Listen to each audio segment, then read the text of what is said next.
بسم اللہ الرحمن الرحیم۔ السلام علیکم، آپ دیکھ رہے ہیں الف نیوز اور میں ہوں آپ کے ساتھ ماجد علی۔ شامل کرتے ہیں پاکستان اور دنیا بھر سے بریکنگ نیوز ہیڈ لائنز۔ اسرائیل کا بیروت پر شدید وحشیانہ حملہ، 2000 ٹن وزنی بموں کا استعمال، عمارتیں زمین بوس ہو گئیں۔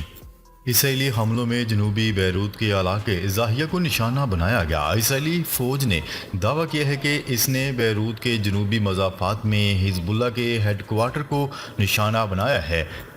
اسرائیلی فضائی حملوں کے بعد علاقے میں کم از کم 10 دھماکوں کی آوازیں سنی گئیں۔ اطلاعات کے مطابق بیروت پر حملوں میں 2000 ٹن وزنی بم استعمال کیے گئے ہیں اور کئی عمارتیں منہدم کر دی گئی ہیں۔ صہیونیوں کے حزب اللہ کے ہیڈ کوارٹر کو نشانہ بنانے کے دعوے کے برعکس بیروت کے جنوبی مضافات میں نشانہ بنایا گیا علاقہ رہائشی اور شہریوں سے بھرا ہوا تھا اور اس میں متعدد اسکول اور رہائشی کمپلیکس واقع ہیں۔ غاصب صہیونی حکومت کے آرمی کے ریڈیو نے اعلان کیا ہے کہ بیروت کے جنوبی مضافات میں ہونے والے حملے میں F-35 لڑاکا طیاروں کا استعمال کیا گیا۔ صہیونی خبرساں ایجنسی ہیوم نے حزب اللہ کے سخت رد عمل کے خوف سے مقبوضہ علاقوں میں شدید خوف و ہراس کی اطلاع دی ہے۔ خبرساں ادارے نے حملے سے ہونے والی شدید تباہی کی اطلاع دی۔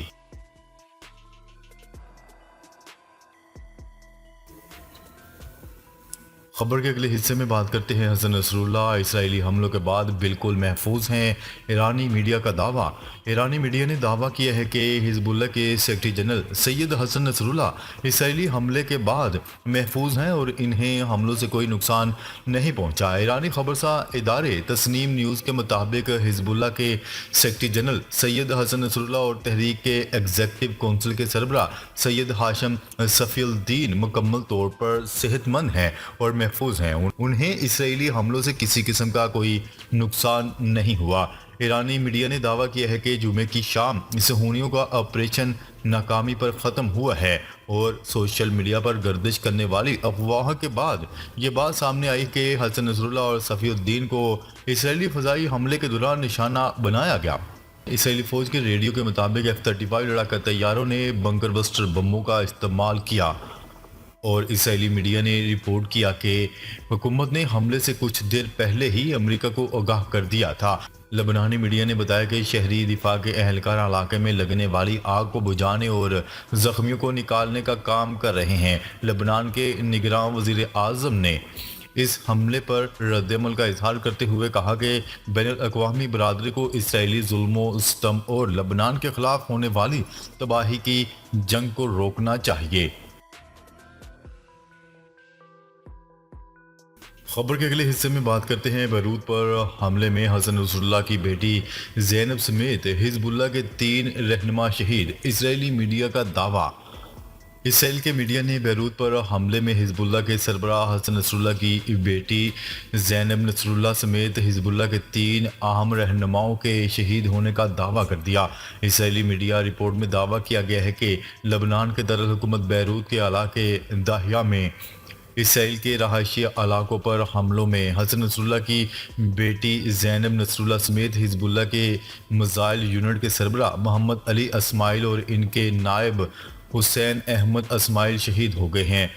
حزب اللہ یا لبنانی حکام نے اس خبر کی تصدیق یا تردید نہیں کی، تاہم اسرائیلی فوج کی جانب سے بیروت کی رہائشی عمارتوں کے تہخانوں میں اسلحہ ہونے کے دعووں کی تردید کی گئی ہے۔ بیروت پر گزشتہ روز اسرائیل کے حملے میں 8 افراد شہید اور 91 زخمی ہوئے ہیں جبکہ 6 عمارتیں تباہ ہو گئیں۔ اسرائیلی حملوں میں حزب اللہ کے سربراہ حسن نصر اللہ کو نشانہ بنانے کی کوشش کی گئی۔ حزب اللہ ذرائع کا کہنا ہے کہ حسن نصر اللہ محفوظ ہیں۔ خبر کے اگلے حصے میں بات کرتے ہیں اسرائیل نے بیروت کے نواحی علاقے خالی کرنے کی وارننگ جاری کر دی۔ حزب اللہ کے ہیڈ کوارٹر پر حملے کے بعد اسرائیل نے بیروت کے نواحی علاقوں کو خالی کروانے کی وارننگ جاری کر دی۔ صہیونی فوجی ترجمان نے social media platform X پر پیغام میں لکھا کہ جنوبی بیروت کے نواحی علاقوں میں رہنے والے فوری طور پر اپنے گھر خالی کر دیں اور خود کو اس علاقے سے کم از کم 500 میٹر دور رکھیں۔ ترجمان کے مطابق یہ علاقہ حزب اللہ کا ہے، لہٰذا شہری اپنے اور اپنے اہل خانہ کی حفاظت کے لیے اسے چھوڑ دیں۔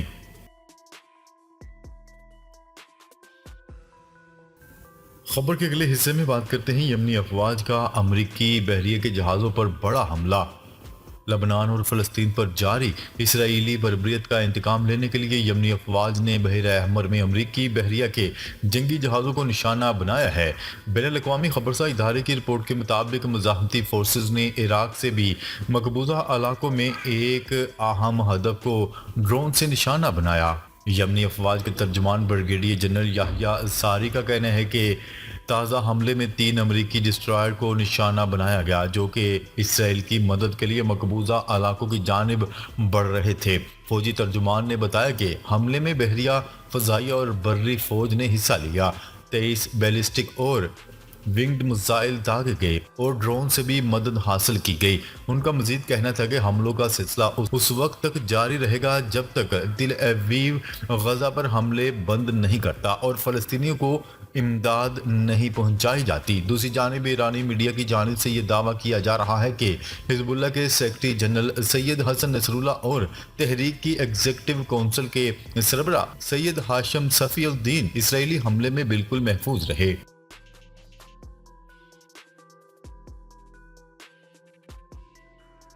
خبر کے اگلے حصے میں بات کرتے ہیں ایران ہر صورت لبنان کا ساتھ دے گا۔ ایرانی وزیر خارجہ عباس اراغچی نے کہا ہے کہ اسرائیل نے بیروت پر حملے میں امریکی بنکر بسٹر بم استعمال کیے۔ ایرانی میڈیا نے دعویٰ کیا ہے کہ بیروت پر ہونے والے اسرائیلی حملے میں حزب اللہ کے سیکرٹری جنرل حسن نصر اللہ اور تحریک ایگزیکٹو کونسل کے سربراہ سید ہاشم صفی الدین بالکل صحت مند اور محفوظ ہیں۔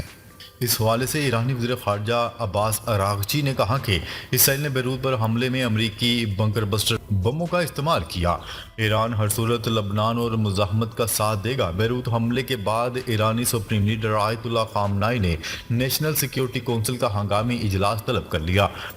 میڈیا رپورٹس کے مطابق خامنائی کے مشیر نے کہا کہ اسرائیل نے سرخ لکیر عبور کر دی ہے، صورتحال انتہائی سنگین ہو چکی ہے۔ حزب اللہ کے پاس قائدانہ صلاحیت رکھنے والے بہت سارے کمانڈر اور رہنما ہیں۔ خامنائی کے مشیر علی لاریجانی کا کہنا تھا کہ حزب اللہ کے سربراہ کی ہلاکت کی صورت میں متبادل قیادت تحریک کو چلانے کے لیے تیار ہے۔ خبر کے اگلے حصے میں بات کرتے ہیں اسرائیل کے بیروت پر حملے سے امریکہ کا کوئی تعلق نہیں۔ امریکہ کو بیروت پر اسرائیلی حملوں کی کوئی پیشگی وارننگ نہیں تھی۔ پینٹاگون کی ایک نائب ترجمان کا کہنا ہے کہ امریکی وزیر دفاع لائیڈ آسٹن نے اسرائیلی ہم منصب سے بات کی ہے کیونکہ آپریشن پہلے ہی سے جاری تھا۔ سبرینا سنگھ نے صحافیوں کو بتایا کہ امریکہ اس میں ملوث نہیں تھا اور ہمیں کوئی پیشگی وارننگ نہیں تھی۔ انہوں نے مزید کہا کہ واشنگٹن کے پاس اسرائیلی حملوں کے بارے میں مزید معلومات فراہم کرنے کے لیے کوئی معلومات نہیں تھی۔ ان کا مزید کہنا تھا کہ اس بات کا علم نہ ہونا کہ حملے ہونے والے ہیں۔ ہم ابھی بھی مزید تفصیلات تلاش کر رہے ہیں اور خود آپریشن کو سمجھنے کی کوشش کر رہے ہیں۔ خبر کے اگلے حصے میں بات کرتے ہیں پی ٹی آئی احتجاج راولپنڈی کی اہم مقامات سیل، داخلی اور خارجی راستے بند کر دیے گئے۔ پاکستانی تحریک انصاف کے احتجاج کے پیش نظر انتظامیہ نے راولپنڈی کے اہم مقامات سیل کرتے ہوئے داخلی راستے بند اور بھاری نفری تعینات کر دی۔ لیاقت باغ میں پی ٹی آئی کی جانب سے احتجاج کو روکنے کے لیے راولپنڈی انتظامیہ نے کنٹینرز لگا کر شہر کو مکمل طور پر سیل کر دیا۔ کسی قسم کی ٹریفک شہر میں داخل نہیں ہو سکتی، جبکہ راستے بند ہونے سے شہریوں کو مشکلات کا سامنا ہے۔ پولیس کے ہزاروں اہلکار مختلف مقامات پر تعینات کر دیے گئے۔ شہر میں قانون نافذ کرنے والے اداروں کی بھاری نفری تعینات ہے۔ لیاقت باغ مکمل طور پر سیل کر دیا گیا ہے اور شہر بھر میں دفعہ 144 نافذ کر دی گئی ہے، جس کے تحت کسی بھی قسم کے جلسے، احتجاج یا دھرنے کے علاوہ اسلحہ کی نمائش پر بھی پابندی ہوگی۔ دیر انصاف میٹرو بس سروس بھی جزوی طور پر معطل کر دی گئی ہے۔ دیر انصاف فیض آباد سے مریڑ چوک کو مکمل سیل کر دیا گیا، جبکہ مری روڈ داخل ہونے والے تمام چوک، لیاقت باغ چوک، کمیٹی چوک، اصغر مال چوک بھی سیل ہیں۔ اس کے علاوہ چاندنی چوک، رحمان آباد چوک، صادق آباد چوک، شمس آباد ڈبل روڈ چوک بھی سیل کر دیا گیا ہے۔ اس دوران لیاقت باغ کو تالے لگا کر مکمل سیل کر دیا گیا۔ مری روڈ پر داخل ہونے والی چھوٹی چھوٹی گلیاں خاردار تاروں سے سیل کر دیے گئے ہیں۔ لیاقت باغ میں موجود 2 سرکاری دفاتر بھی سیل کر دیے گئے ہیں۔ لیاقت روڈ، اقبال روڈ، 6 روڈ کے تمام تعلیمی ادارے بند ہیں۔ ناظرین، اب تک کے لیے اتنا ہی۔ مزید خبریں لے کر بہت جلد آپ کی خدمت میں حاضر ہوں گے۔ تب تک کے لیے اپنا خیال رکھیے گا۔ اللہ نگہبان۔